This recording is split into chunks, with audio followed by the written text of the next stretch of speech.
Hello, all, and welcome to the Fantasy and Sci-Fi Fanatics podcast. I'm your host, Daniel Coolbaugh. Today, I have with me three very special guests. I have some of the crew from Ren, the girl with the mark. How's everybody doing today? Very good. Good, really good. Excellent, excellent. Well, Neil, again, thank you so much for for reaching out, and asking, to set this up. When I was doing the research, for what you guys are doing with the series, everything, I'm like, yeah, this is totally like my kind of thing. So I was really excited, that we're able to figure out a schedule, for at least the four of us to get on and ask your crew and you guys all about the series and kind of where you guys are going with it. So thank you so much for reaching out, and I really appreciate it. Thank you. No worries. Thank you. And if you don't mind, just for the audience, Neil, if you want to introduce yourself real quick, and then we can kind of go down the line there.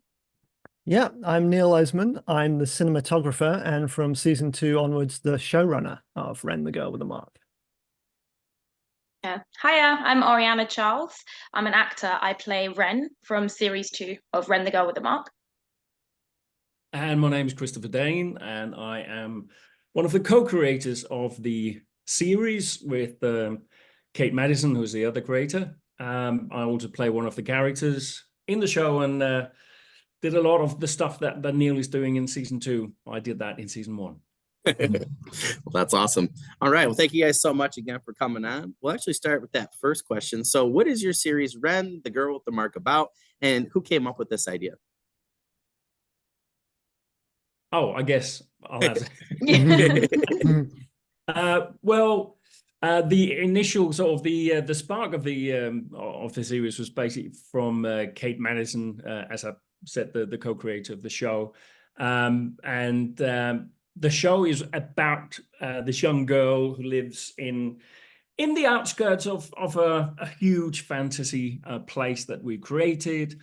It's kind of ruled by someone with an iron hand. They like their power and stuff like that. But she lives quite outside of that, so she's very sheltered from authority and that sort of thing. But one of the things that's happening in this world is there are people called the Marked Ones, and they are perceived to be these very evil people. They're possessed by this ancient spirit, and it's not seen as a good thing. And one day, Ren, our lead character, is out in the forest, and she encounters these people who have captured, I suppose, one of these spirits, and she is then possessed by it, if you like. She gets this mark on her face, hence the Marked One. And obviously that changes her entire world in an instant. She goes from a likable girl who lives in a small village and everybody sort of likes her, she gets along, to being this outcast with a mark that everybody perceives to be evil. That's basically what happened end of season 1, spoiler. And season 2 picks up from there, really. Cool. Well, that sounds awesome. I guess I was curious in terms of the series itself, like in terms of like world building and things like that, did you guys come up with the characters just like on your own and then get the actors and actresses involved, where there's some people that you had in mind and maybe wrote particular roles for within, the world? I was kind of just curious about how that worked out for you guys. Well, basically, Kate and myself worked on this project from really the get-go, from that initial idea that someone gets a mark and it was bad, and sort of over, I think, almost 2 years, definitely a year and a half, developed the idea, the script for it. We did a Kickstarter campaign, but to sort of answer your question, we didn't have anyone in particular in mind for these different characters as we were writing it. So we did a Kickstarter for season 1 and got the money, and then it's like, oh, right, okay. I guess we better, start doing this series. And that's when we started engaging with a lot of people in the local area of Cambridgeshire and stuff like that, and did a lot of casting calls on various websites and got people interested. So yeah, it wasn't a thing where we had a group of people and then started writing for these people. It was basically the story itself that kind of was driving the project, and then we got the various people in casting for all of these different characters. That's cool. I know that's like a weird question. Like most people, I think, assume, right, it's what you guys did, but it was just interesting where I had a few people say recently, that they did the opposite, that they kind of had particular roles for people. Like, I really like this person. We're going to try and write this type of character. So I didn't know people did that, honestly. So I just thought it was interesting to see the spectrum. No, you're right. It does happen, especially if you're a group of friends or a group of actors who work together, and that can happen. And sometimes it's even a location that kicks off an idea. That someone has a brilliant location somewhere, and you kind of go, "Oh, that's really cool. Maybe we could write something that suits that sort of thing." So yeah, ideas, scripts, projects come, from all different directions. Oh, that's really cool. So I guess, Neil, I'm kind of curious, and Oriana, like, when you first, each of you, right, like heard about this series, what were like your first thoughts and what kind of pulled you in? Do you want to go, Neil? Okay. No, you go I guess first. because when I first was introduced to Ren, the first series had already come out. So I had a lot of content that I could watch and learn about. So my first initial meeting with Ren the Girl with the Mark was a casting on like a Facebook page, just actors Facebook page, and I saw just some images from the first series, and that sold me on wanting to be in it straight away. The locations and the cinematography, all of the costumes, it just looked wonderful. I wanted to be part of it. And that led me to then watch the whole of series 1, do a bit of research, look into sort of like the company and stuff. And it looked like so much fun to be part of, just from if you go on YouTube, even from series 1, which I wasn't part of, so many behind the scenes, and you can just see how much fun everyone had on set. And it was just like, it looked like a joy to work on. So I knew I wanted to sort of get in on that. Oh, totally. Yeah, for sure. And how about you, Neil? Well, I came into the project as a cinematographer. I knew Kate and Chris a little bit because I'd helped a tiny bit on their previous project.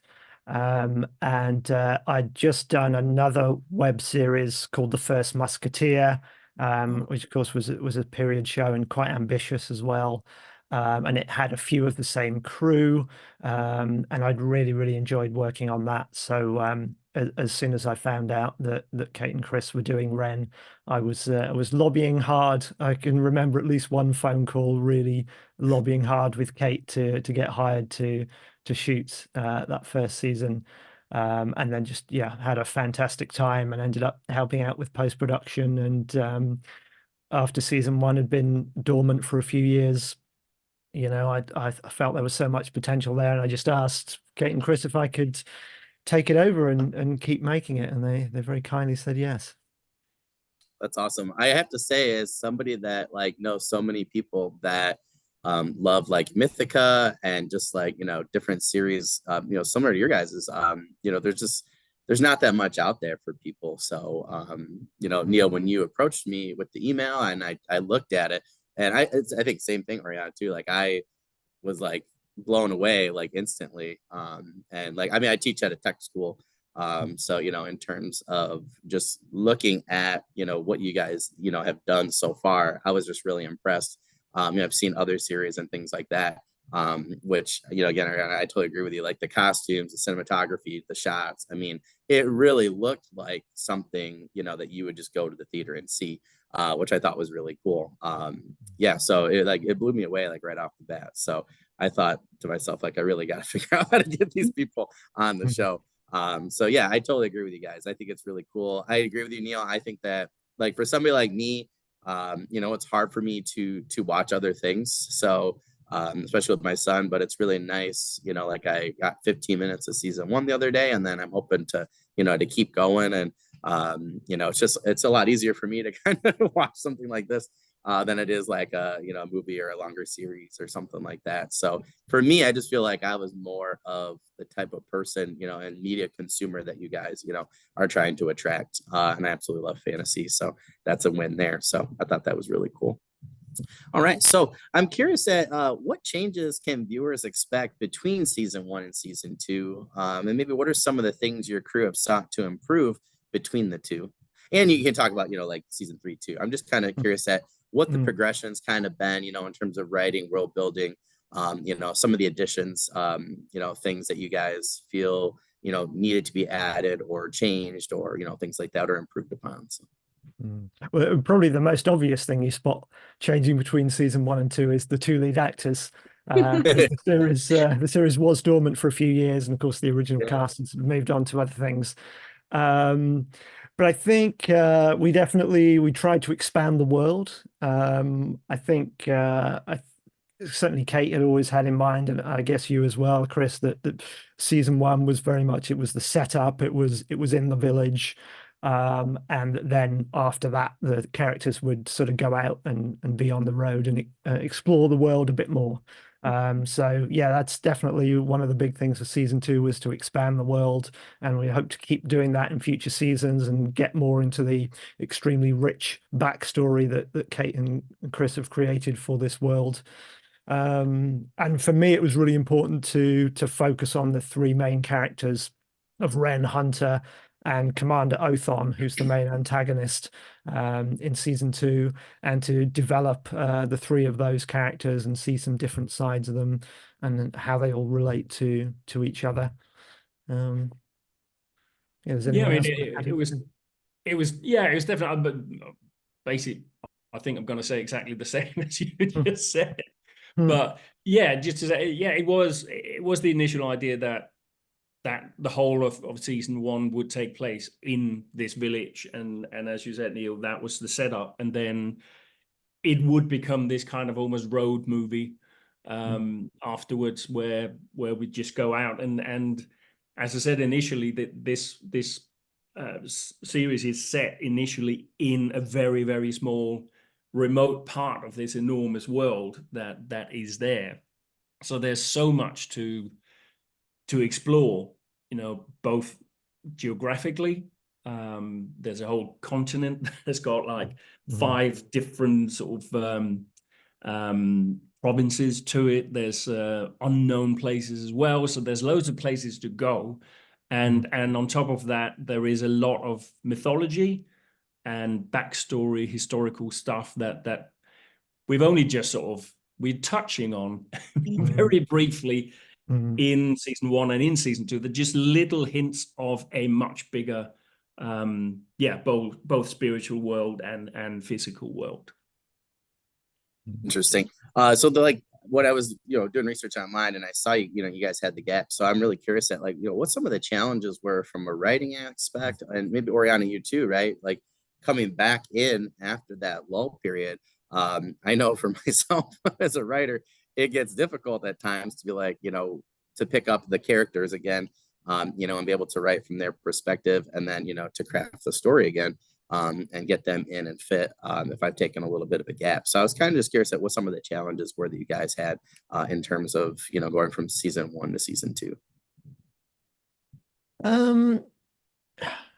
Yeah, I mean, I think that we were in a good place because so much was already established. You know, obviously some people had moved on, but a lot of people, particularly in the crew, were really keen to come back. Oh, cool. We're you know, absolutely delighted to hear that it had been sort of resurrected. Yeah, in terms of writing it, it was a long process over the years when the show was dormant. You know, Kate had already sort of started it. We brought in a couple of other writers, Ash Maharaj and Ash Finn, and went through multiple drafts. And then when we were in the COVID lockdown, I wrote another couple of drafts myself. And then the 4 directors of season 2, one of whom was Chris, got involved and had their own changes. So, you know, it was a process, but it was a bit of a challenge to get things up and running and to find a studio space. You know, we always try to have something that we can use as a studio where people can come together and volunteer and help make things and sew things together and you know, be involved as extras, and sort of finding that base was a big challenge. And just generally producing the show has many challenges, finding horses on our budget and that sort of thing. Finding all the locations, You know, there are many beautiful locations around the UK, but the particular area of the UK we're based in isn't the most amazing for fantasy landscapes, I have to say. It's kind of good. There's a lot of flat open spaces. So we do end up sort of traveling across to Wales and up to the Peak District in the north of England to get more of the sort of traditional fantasy landscapes and things like that. Yeah. And obviously, you're challenged to find a new lead actress. Yes. Yeah, I guess that was segue. Was that for me? Thanks, Chris. Great segue. Well, I guess, yeah, I did have, I think in my mind before starting Ren, I thought there would have been a really big challenge because I was taking on a role that existed before. But it wasn't actually, it didn't actually feel as challenging as I think it could have been. I think if I'd put maybe a bit more pressure on myself to try and do exactly what was done before. But just like from watching and doing the research, and because the script writing was so true to the character, it wasn't too hard. It didn't feel like copying anyone. It felt like, oh, this is just the character. The character, this has just happened to her, so she has changed. Because yeah, no spoilers, but at the end of series 1, something quite big happens to Ren, and I believe it really changes her and her path and her journey onto series 2. So because that happens, it felt like, okay, a new Ren is kind of coming in. Yeah, it didn't feel too hard, and everyone welcomed me so well that I didn't feel like I was a change. I felt like, okay, I belong here. So yeah, it could have been challenging, and I was very nervous beforehand. Doing auditions and stuff was challenging because I really wanted the job, and I think there was maybe 3 auditions. Neil, I can't remember. I think there was 3. There was I think there was a self-tape and then 2 physical auditions, in-person ones. One involving like fight practice, which I hadn't done since drama school, so I was like, don't know if I'll be good at that, but yeah, it went well.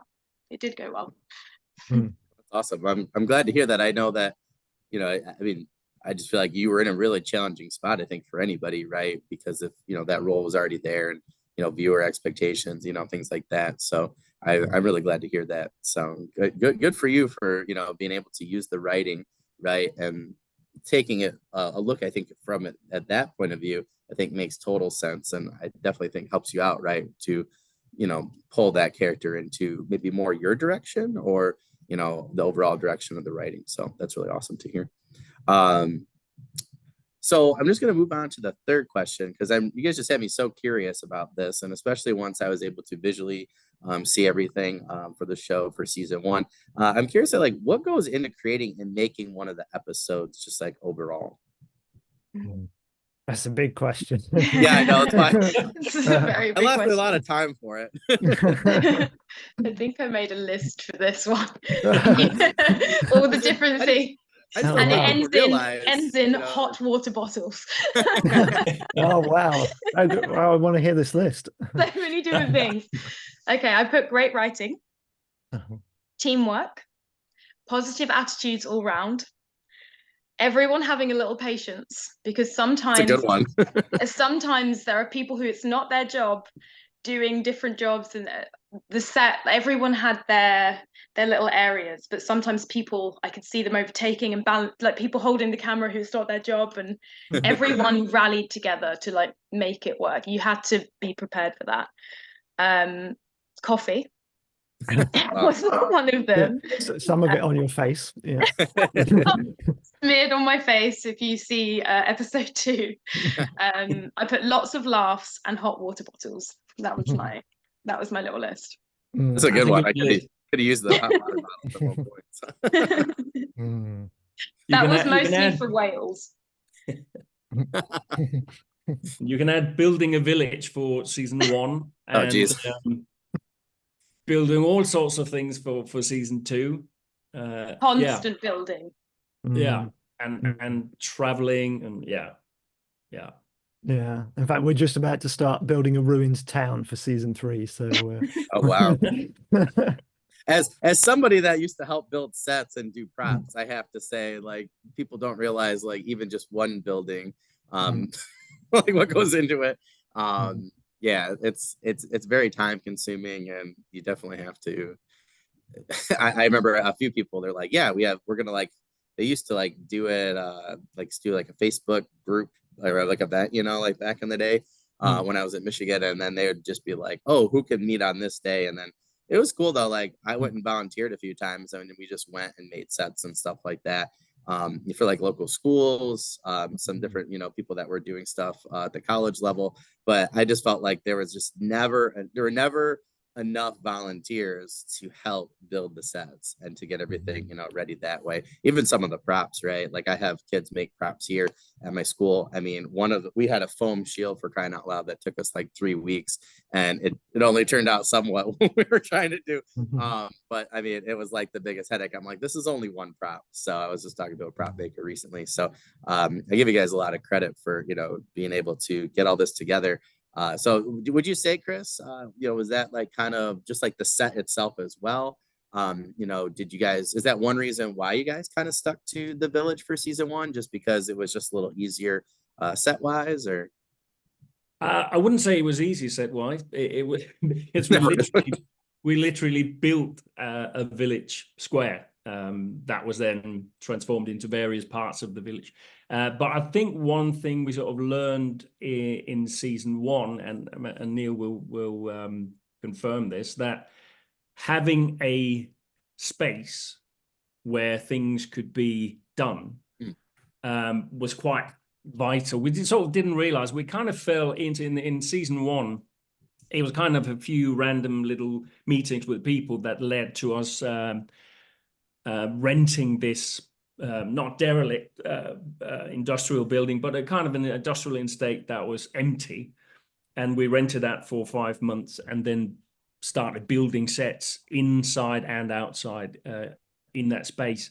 And then we made workshops where people could come and do the costumes. But the thing that you had this one place where everything could take place, and there was enough room for everything to do, like costumes, props, sets, all that sort of thing was quite vital. And it was something that Neil replicated for season 2, finding a space where everything could sort of converge. And again, actually, I didn't, at the very start of making season 2, I didn't think I was going to do that, because it was more of a road trip sort of thing, and we were going to be going out to a lot of different locations. But quite quickly it's I sort of realized that no, actually it is important to have that space. But not only because we ended up building the Heretics Market, which is our biggest set in season 2, indoors, and we needed time to do that, but yeah, it's just that thing of having a hub for the volunteers, much like what you were just talking about, making weekends where you just sort of throw the place open and say anyone can come along, whatever your skill level is, and we'll find you something to hammer together or sew or paint or whatever it is. Yeah, no, totally. I moved to Central New York now with my wife, and like once we moved, it kind of stunk, because like where I'm at, like it's really hard to find people that do any sort of cinema, small or large. It's just like, yeah, it's just not a big place. People are always like, you should start something. I'm like, I don't have a lot of time because I do this and other things, but I would love to. I think it'd be really cool, but I do really miss that, just like the community itself, where you could just go and say like, hey, I helped on that, or that was set I helped with, or I helped to finish up that prop or something like that. I don't know. It was really cool in Michigan, because we had where I was at, we just had so many people that were coming and going and doing things like that. But I totally agree with you guys, though. It was once the one movie I helped with in particular, like once we had like a factory that we went and rented out for like the last whole like third of the movie. But it was nice though, because we could leave the stuff there.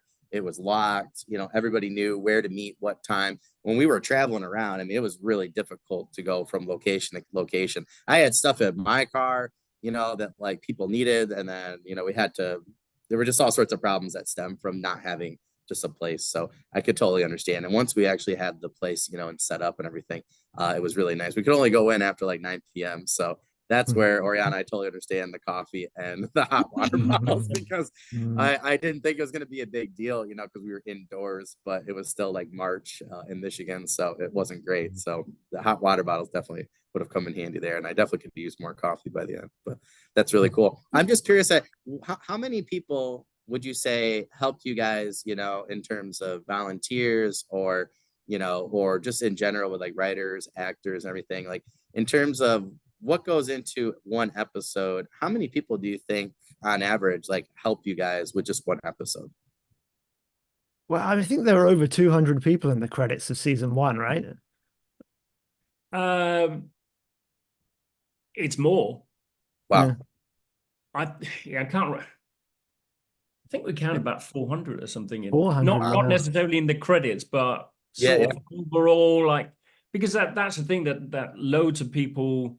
Some people came in, you know, for one day, or someone in Canada did a piece of artwork and sent it over and stuff. So there's so many people, not necessarily just the people who came physically to work on it, but everywhere, you know, chipping in. So I think we sort of roughly estimated about 400 people all in all for season 1. And as Neil said, a lot of people from season 1 came back.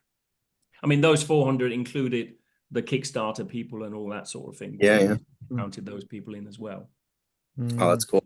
That's crazy. Yeah. So so since you mentioned it, Chris, do you guys, you know, like if you guys, do you guys have like a spot or like on the website or something like that where you guys, you know, say like, hey, we need help with this, or, you know, is there any way that people can contact you guys with their doing props or something like that, or if they can help? Absolutely. And basically just keep an eye on our social media, Ren the Girl with the Mark, or it's Ren the Series on Facebook, but mostly Ren the Girl with a Mark. We have a Patreon page, which is the same, patreon.com/Ren the Girl with a Mark, and you can join that as a free member, and you'll get, you know, the latest news of when we're looking for people to help out. Or the website, renthegirlwithamark.com, has all the links on as well. That's really cool. I have 60 workers that would love to do some stuff. So you never know. Some of the things my students make, I'm like, wow. Like some things, you know, that looks like a high school kid made them. Other things, they have absolutely like blown me away. So we're actually adding prop making and different things for the future. So you never know. Maybe if you guys need a evil amulet or something like that, you know, with LED lights and stuff like that. I'm actually teaching part of like a design class next year, which is like basically just cosplay, and we get to use all the fun things. So, but yeah, that's super cool. That's good for the audience to know. Excellent. 400, like even like people for helping with the Kickstarter or just volunteering, like that's a lot of people. So that's super cool that you guys are, you know, able to build that sense of community, you know, where people feel like, you know, they're a part of it, you know, want to help you guys out. That's like super, super cool. All right, Oriana, your turn. Okay.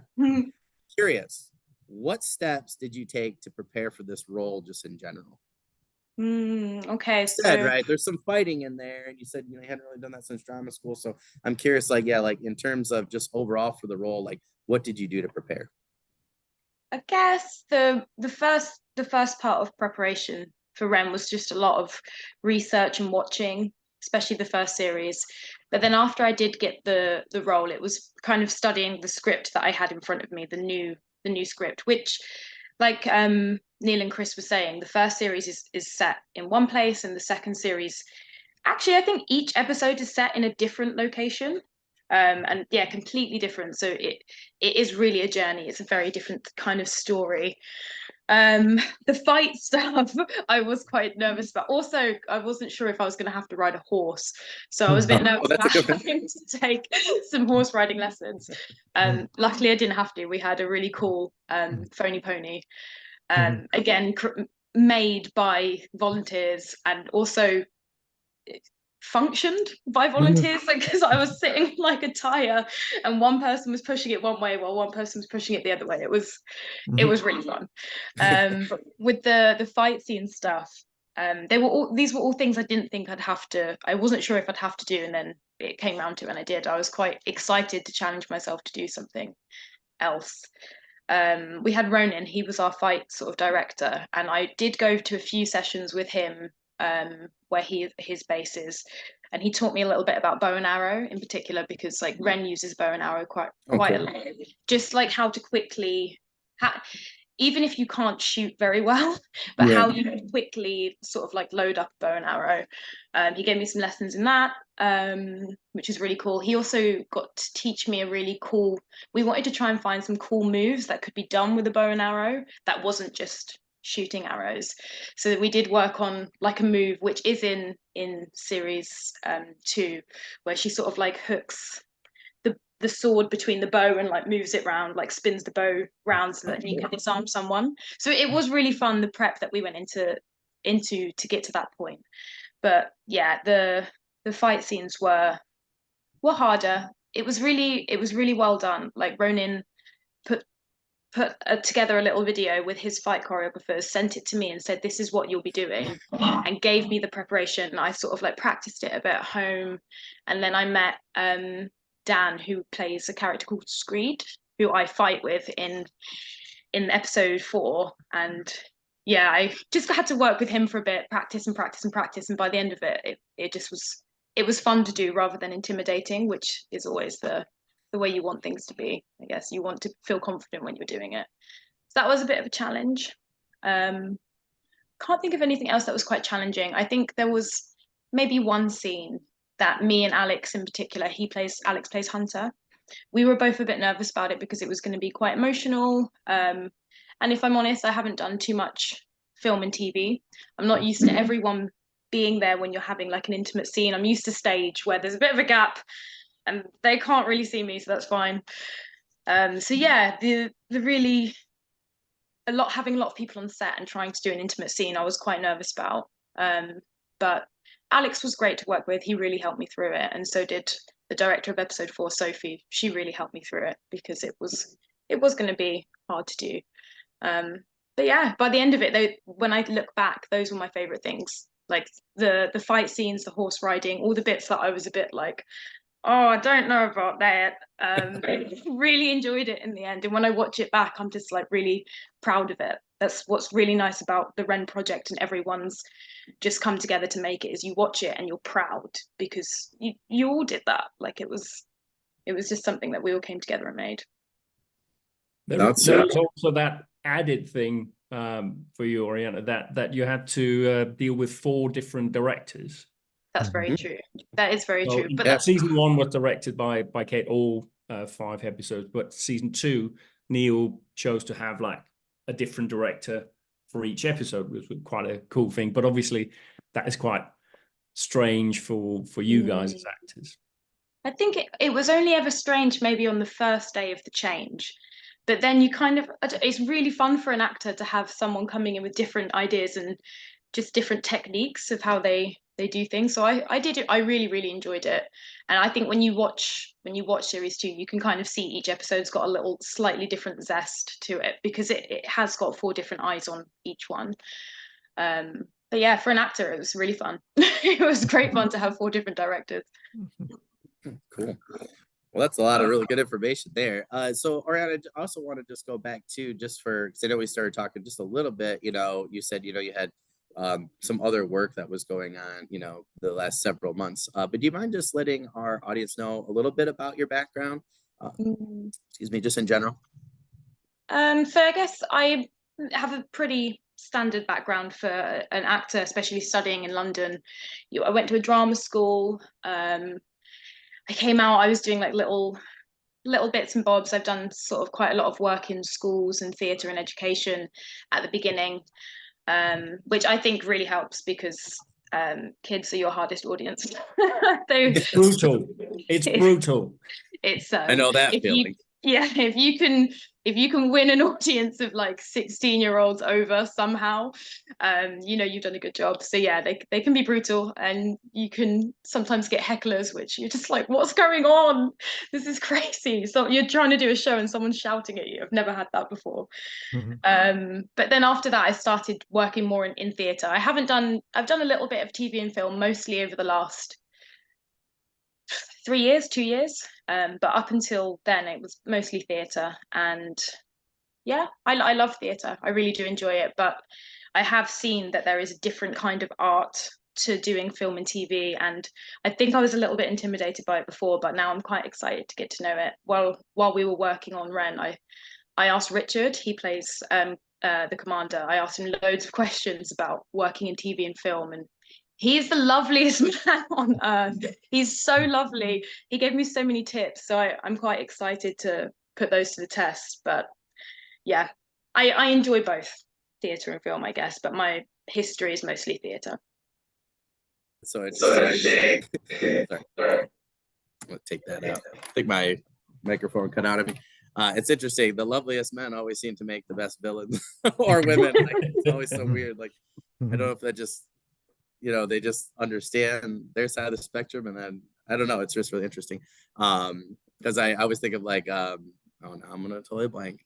Like Martin Clover, whatever, who plays what's his name from Cobra Kai, John Kreese. He's just the loveliest person. My friend just met him recently and was like, he's the loveliest man. He goes, I had to beg him to be like, say, give me 100 push-ups on your knuckles or something like that, or no mercy or something. So it was just so funny, but I thought it was so interesting that, you know, he's like, yeah, he's just that good of an actor. So I always find it funny that now I'm noticing more and more that people are just the sweetest people, are like make the best villains. It's just very interesting to me. Sean Bean, I think, is another one I was thinking of recently.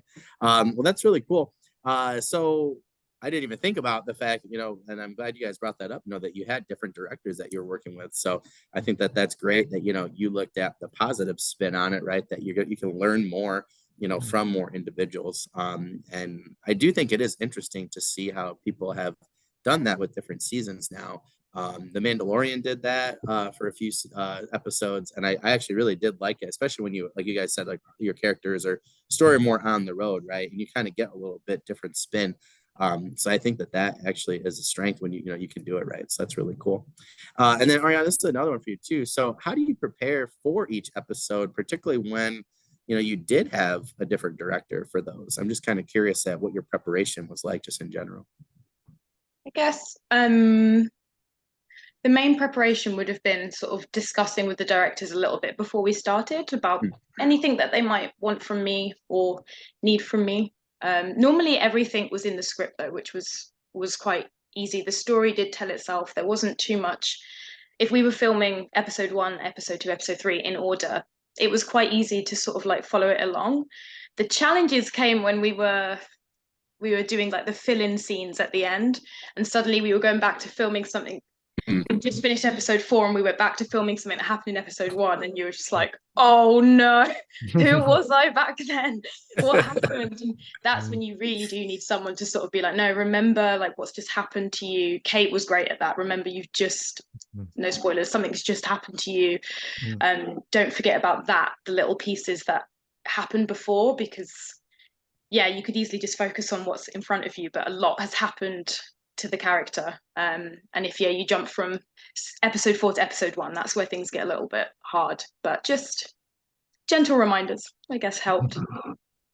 I just like how you put that, who was I back then? Because I think that makes total sense. And I find that like right now my developmental editor is helping me, and I kind of went out of order for a couple things just to try and finish, right, like the manuscript. And then I'm like, oh, that's right. So she's kind of doing the same thing to help me, you know, with the main character in particular, like, you know, like this doesn't quite fit here. So I think that's great, you know, that they're able to help you. But I think that's just such a great way that you put it. Who was I back then? So particularly for, you know, an episodic, you know, series like your guys's. So I think that's a great way to put it. I'm just curious, Neil and Chris, you know, in terms of having different directors for different episodes, from, you know, your guys' standpoint, like, or theirs, like, what were the challenges that you guys faced in terms of doing it that way? Well, I was one of the directors, so I will leave that question to Neil. What maybe about the background, why you wanted the 4 different directors? Yeah, I'm just kind of curious overall, like kind of how that was decided. Actually, is a great question, actually. So thank you. And then I'm just kind of curious at how that works overall for you guys. You know, and you guys, you know, have had different seasons now. So I'm kind of curious at, you know, in terms of like the main direction of the series, kind of how, you know, the different directors have added to that. And yeah, I like that one too. Like, why was that kind of decision you guys went with? That's a good one. I think it was something that we first talked about a long time ago, like perhaps when we were still in post-production of season 1, you know, when I sort of would talk to Kate about, you know, where do you see the series going? Would you ever have other directors and things? And Johnny, who ended up directing season 2, episode 3, said to me, back before I took over the series, you know, do you think Kate would ever let other directors come in? Because I'd really love to do one. Yeah, when I sort of took it on as showrunner, I felt like, you know, this is how TV is made. I mean, maybe it's a little less common in Britain, but certainly American TV has always had different directors for different episodes. And I thought Ren is such a collaborative project anyway. It's always been about, you know, getting people together and making something amazing. So I wanted to have the different voices. And in terms of the challenges of it, I suppose it was just it was communication was just really important of you know, just making sure I was always in touch with the different directors and their different needs, and then scheduling it, like going back to what Ori was just saying, it was really important to try and schedule it so at least for the lead actors, they were doing all their stuff with one director and then moving on doing all their stuff for the next, as much as possible. Like Ori said, we did have to jump back and do some pickups right at the end, but trying to keep everything else as much in order for them as possible so that they would have something of a straight line progression for their characters. Cool. I just think that's, yeah, I mean, you're all right. There's I didn't realize until probably like, I don't know, 7 years ago, 8 years ago, you know, that there were so many of my favorite episodes for different series that, you know, had so many different directors.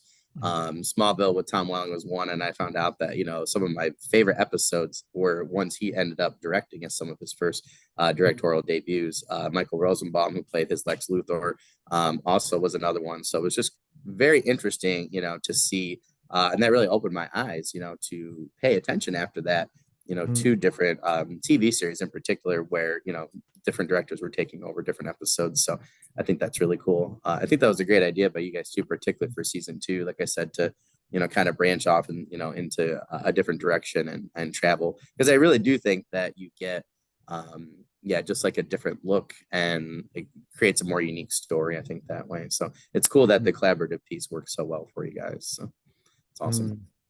And just on a practical level, it's a lot more doable for someone to find the time to prep and direct one episode than to try and do a whole season when you're asking someone to do it on a voluntary basis. Yeah, no, totally. I think of that right now too with like the author community. There's so many of my friends that they're like, I just can't finish all these projects on my own. So many people are, you know, are co-authoring, and I don't think anybody's really been talking about that. So I've seen a rise on that, you know, and people are able to, like you said, you know, if you can get that schedule and communication down, and I've seen way more people end up doing that with the process. So I think it makes total sense, right? That, you know, you're doing it on your guys' medium as well. So definitely gets the project more eyes and definitely gets it done a lot sooner. So you're totally right there. It does also help that, you know, there is that foundation of season 1. Yeah. I mean, first of all, Neil, as a director of photography, did season 1, so he has a huge influence on the look of it. So definitely he was, and Neil DOP'd the entire season 2 as well. So that continuity is quite important. But that season 1 was the foundation, even though the story doesn't take place in the same place, it has that foundation in the story. And like Oriana said, you know, you could have a look at season 1 the different directors can have a look at season 1, and you kind of get, okay, I get what this is, and then you put your own spin on it, if you like. But that foundation that Neil definitely visually created was very important for season 2, I think. Yeah, that makes total sense. Sorry, Neil, go right ahead. Yeah, I think Kate's sort of style as a director is very much sort of the creative foundation of the show, and it's something we try to sort of I always try to think about, would Kate like this shot, even if she's not the one who's directing the particular episode, just try and give it that consistency. I think it makes sense though what you're both saying, like with continuity, right, and having that base, because that's what most people don't like, right? When seasons or things just new people come in and they just completely change the show, right? Versus trying to build off of the success or what the fans like. So I think that makes total sense. So I think that's really cool though that you guys are able to get season 1 is that solid base and then really add from there. I think and Oriana, you said the same thing, right? In terms of that helping you, in terms of the role. So, I think that makes total sense. That's super cool. So this could be for anybody, any three of you. What have been some of your greatest triumphs, and maybe what's one of the greatest setbacks that you saw overall that you had to kind of overcome, maybe individually or as a team? I think that getting any of it made on the budget we have is a triumph in itself, and the response we have from the viewers, particularly the millions of views that season 1 has built up since it's come out, and the awards.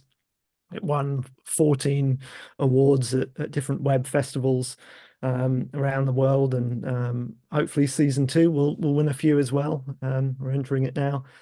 And personally, I'm really proud of the fact that we managed to shoot a horse chase in season 2 on our budget. I don't think many productions of this scale could claim to have done that. Anyone else? I think my greatest triumph as a director in this was probably surviving a day where we didn't have a costume for a main character for like 4 hours. You schedule a day and everything's set up and stuff, and someone comes up and goes, we've got a slight problem. The main character's costume is like 3 hours away. Oh, brilliant. Let's just look at the schedule again then. Yeah. But yeah, I think that was surviving that day was probably and wrapping on time, if I'm not mistaken. I think we did. That was probably the biggest achievement.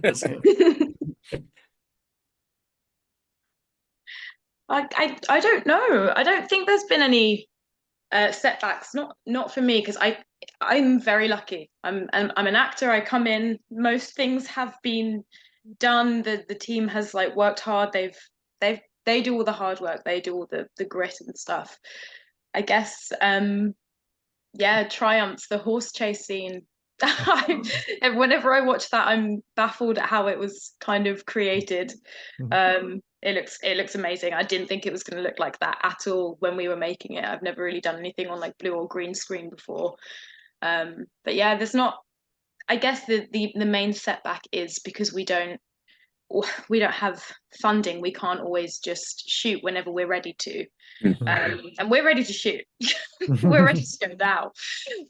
But yeah, sometimes that's just not an option, and that's the saddest thing. You've got lots of people ready and raring to go. We are so ready to make the next series, but there's not the funding there for it.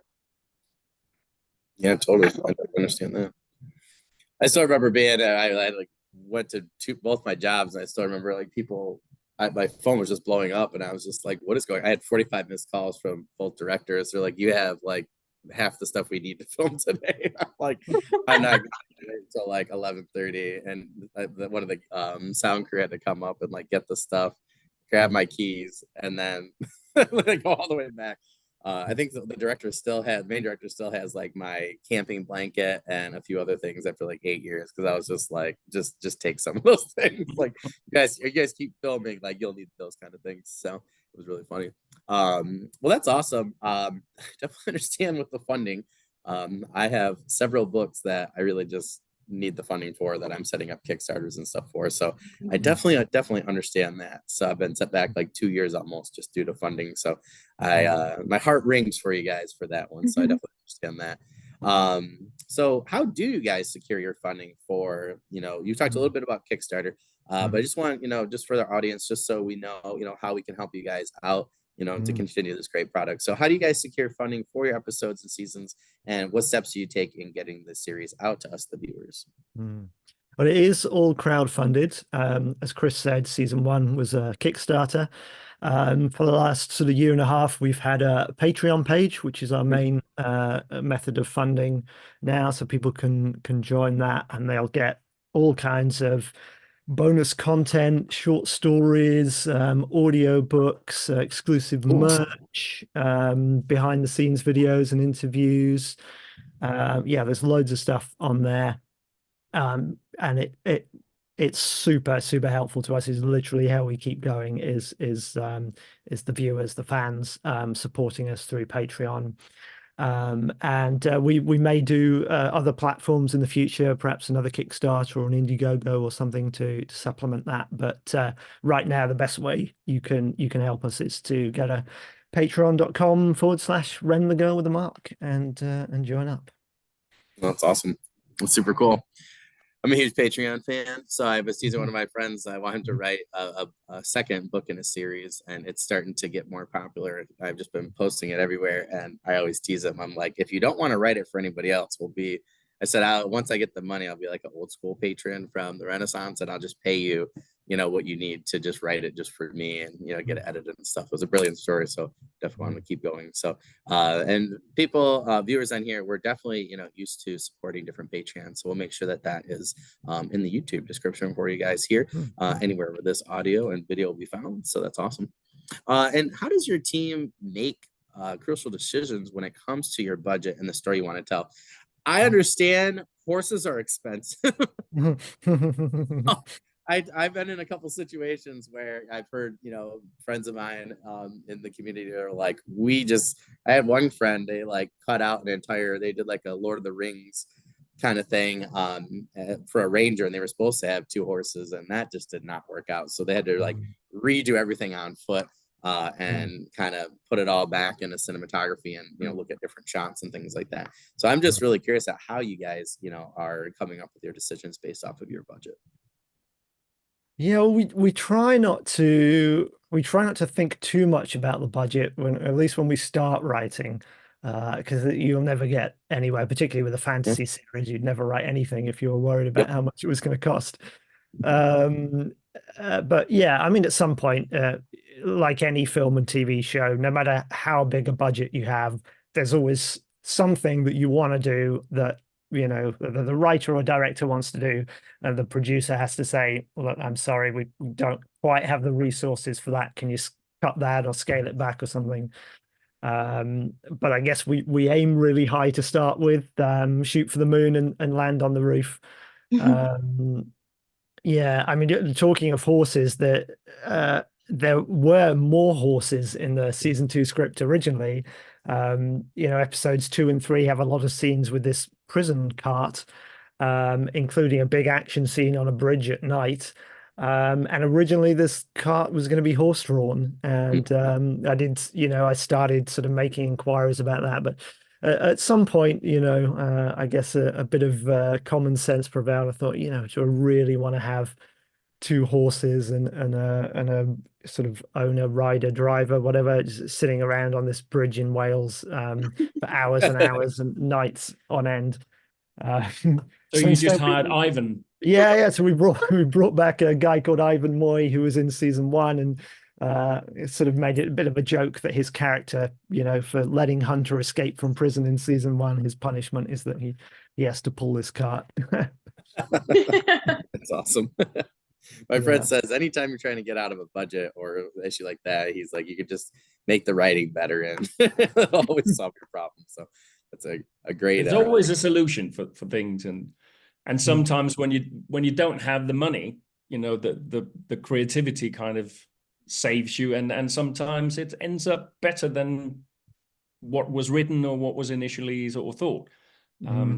That can happen, definitely. Totally, that makes total sense. Yeah, when you're forced to be creative and find creative solutions, right? That's a lot of time that's where the magic happens. So I totally understand that. As a teacher, that's like all I do every day. People are like, how did you come up? I don't know. We just did it. We're just forced to. And, and then one of my kids goes, that's how diamonds are made, right? They get that pressure in those situations. I'm like, that's true. I said I still would like a bigger budget. More things, but it's like when the script says 200 horses and you got a bicycle, then you got to figure out how to do it. Yeah. No, that's totally true. Yeah, that makes total sense. That's funny. So I'm curious at what has been your favorite thing about filming the show so far? I know it's like picking your favorite child, but yeah, for me it's the people. It's absolutely it's the people who are all that they're all volunteers. We're all volunteers, so that everyone's there because they want to be there, and almost without exception, everyone has a fantastic time working on the show, and it's just a lovely atmosphere. Yeah, that's easily my favorite thing about it. Yeah, I mean, me too. I wasn't as involved in season 2 when it came to all the making of and stuff like that, but I was heavily involved in season 1, building sets and stuff. And I know it sounds a bit weird, but we definitely changed a few lives on that show just because some people turned up and had an experience that kind of completely changed them as people. And filming the show and the awards and stuff and all that sort of thing is absolutely amazing and great. But the thought that what you have done and what you were a part of actually changed a teenager's life, from being insular and not knowing what to do in this world to kind of going, right, I want to go and study media or whatever it was. Yeah. Just that is just an incredible thing. It's not something you get awards for, but it's something that'll live with you for a very, very long time. Yeah, it's got to be the people, because like I said sort of earlier, when I was quite nervous going into it, but I felt so welcomed. I was happy. I was so happy every day on set filming Ren. It was one of the biggest, because they talk about like post-show blues for actors after it was one of the biggest sort of crashes that I had afterwards. I remember being so tired from filming, but I didn't want it to end. I was really, really sad when filming ended, and just every day being with like a group of people that are really happy to see you, and no one's complaining. Everyone's tired, everyone's working hard, but no one's complaining, and it just is a beautiful atmosphere to be around. It's very true. I totally get that. I've been wanting to find another like project similar to work on for a while with people. Life's gotten in the way and stuff like that, and get a couple master's degrees. I didn't plan on getting new jobs and stuff. We moved, so but I always miss that, just that sense of community. And our movie came out and stuff, I'm like, I've watched it, whatever, but I never think about that. I always think about hanging out, trying to figure out how to solve problems, or just trying to help people improve, within their roles, stuff like that. For me, it was always the process, I think, that I really enjoyed. And I totally agree with you, Chris. I only did it the one time, but I have been like hungry to do another project that, like that ever since. And I got to be honest with you guys, like you guys with your success and everything, it really makes me as a writer, I'm like, ooh, like maybe I could do something, even if it's on a smaller scale, right? But something similar, if I can find the people, to help. So to me, that just gives me hope that I can work on another project, build that community, and just have those experiences again. So I totally agree with you guys there. And it was definitely the people for me too that I got to work with that I really enjoyed. So I think that's also one of the hungers that I had that led me to doing things like this podcast, because it's just nice to find people of like mind and who enjoy certain things. And it's funny because I'll try and explain to people what was so funny or stressful about my friend having to come and get some of the costumes and the weapons and stuff, and even one of the boom mics, but nobody else really understands. They're like, oh, huh, that's funny, but they don't understand, like that experience of having to go through it, and then the triumph of getting all those things accomplished. So it's always cool to talk about people, within the community and have like mind. So, what can we expect in terms of future seasons for the show? Well, we start filming pretty soon, the first block of season 3, and then how soon we're able to film the rest of it and get that season out is a lot of that depends on the fans and joining the Patreon and all that, and the funding. But yeah, I mean, all of season 3 is written. There are a lot of returning characters from season 2 and season 1. We're going to be expanding the world more, going more into the lore and the backstory. I think we've got some bigger stakes for the main characters this time, and really, some things went down at the end of season 2, particularly between Ren and Hunter, and we've got to deal with the consequences of that, which is exciting. That's awesome. I got all my work done yesterday. It was very stressful. I got it all done so I could finish up season 1 tonight once my son goes to sleep. So I'm really excited there. So thank you guys so much for coming, for future seasons, or anything like that. Just let me know, and we can, get you guys back, or anybody else on the crew that wants to come and chat. This was awesome. I learned a lot, and I'm really excited to kind of go about my writing session later with some different thoughts in mind. But yeah, if there's anything else you guys need in the future, please just let me know. We do have a Facebook group, or a podcast group on Facebook. So if you guys, Neil, I'll send you guys, the information. Go in there, post whatever you need with the Patreon, things like that. I know for a fact that you're going to have people, that will come and, watch and help you guys out on the Patreon. This is right up their alley. So it's really cool. So I'll send you that information. So yeah, and just to say the whole series, season 1 and season 2, all the episodes are all free to watch on YouTube. Just go and search Ren the Girl with a Mark and you'll find them. We'll actually put those links in the description as well, so you guys can go right to the description anywhere where this video or audio is found. And please make sure it helps everybody out. Anywhere where, we're just trying to make sure everybody's reviewing products or liking or sharing, subscribing, things like that. Anything you do to help out creators such as the ones we had on today would be really great. So thank you guys so much for coming on, Oriana, Chris. It was awesome. I really look forward to picking your guys' brains in the future as well. Particularly after I finish season 1 and season 2. I'm sure Neil will get an email from me later, like, what did you do? Or something like that. So, but thank you guys so much for coming on today. I really appreciate it. Thank you. Well, thanks for having us. Thank you. Sure. Hope you guys have a great rest of the day, and hopefully I'll talk to you guys soon. Okay. Go. Take care. Thanks. You too. Thank you. Bye. Bye.